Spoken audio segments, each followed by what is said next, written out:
Here I am right now. I am in a danger zone because there is like 50 drones. Yeah, zinatutafuta na ikikupata tu hivi na kuangushia bomb.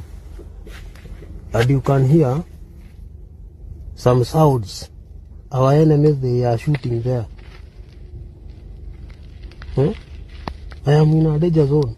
So niko standby. Mimi nikiona tu drone hivi na ipiga risasi before inione mimi niangushie bomb. So if you want to be a Russian military, it's not easy. Ukraine wako na teknolojia ya juu sana. You can hear some bullets.